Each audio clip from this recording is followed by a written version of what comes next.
বাইরের দেওয়ালে কাজ চলছে পর্যন্ত প্রচন্ড প্যারা খাচ্ছি। কতগুলো কাপড় দিয়ে রেখেছি যাতে বাইরের সিমেন্ট বালিগুলা রান্নাঘরের মধ্যে না ঢুকে। এত ভালো, ভালো কাপড় আমার বাসায় পরি, রাফ ইউজ করি। এগুলাই এখন নষ্ট হয়ে গেছে। বলতে গেলে এগুলো তো আর পরাই যাবে না। তো প্রচন্ড মাথা ব্যথা করছে এর মধ্যে। তো ১ম এ চিন্তা করেছি যে ওর বাবা আসলেই চাটা খাবো একসাথে। কিন্তু এখন আমার চাটা না খেলে একদমই হচ্ছে না। তাই চাটা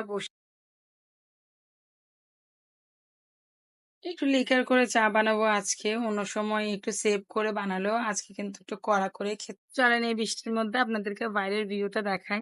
দুপুর পর্যন্ত রোদ থাকলেও এখন প্রায় জায়গায় বৃষ্টি নেমে গেছে চট্টগ্রামের।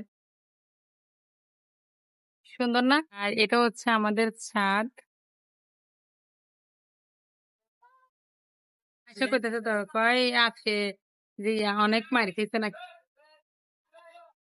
মার দিতে ইচ্ছা করে কেন মার দিতে কবে থেকে করতেছে একটা ছেলে লোক প্যান্ডেল হ্যাঁ কিন্তু এটা আব্বা আনে না নাইনে ছেড়ে যারা বলছি পাঁচজনা কালকা প্রত্যেকদিন মনে হয় এক নজরে পরে একটা তো এখান থেকে 25 টাকা দিয়ে আমি যেমন আমার বাবুরাই না খাওয়াই তো ওরকম আনছি আর মানে মানে আমনে কি কোন অন্য দিন করে হলে ভাব নেই মানে খাইতে আসছে খাইতে আমার যে মনে না ফ্যাডের ছিল ডিভোর্সের মতন বয়লে কান্দে কইরা যারা ফ্যান আমি অন্য দিন তো বয় আমি খেতে চলতে থাকতে পরে বরের ভিতরে হ্যাঁ দেখি আর থাকবে জানলা বন্ধ করে রাখা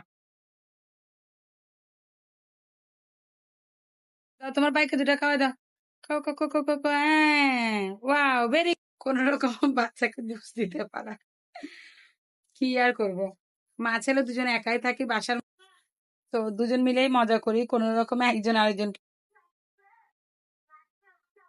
আজকের এনভায়রনমেন্টটা কিন্তু জোর তাই না মাঝে মাঝে এরকম বৃষ্টির দিনে 1 কাপ গরম গরম চা হলে কিন্তু খারাপ না।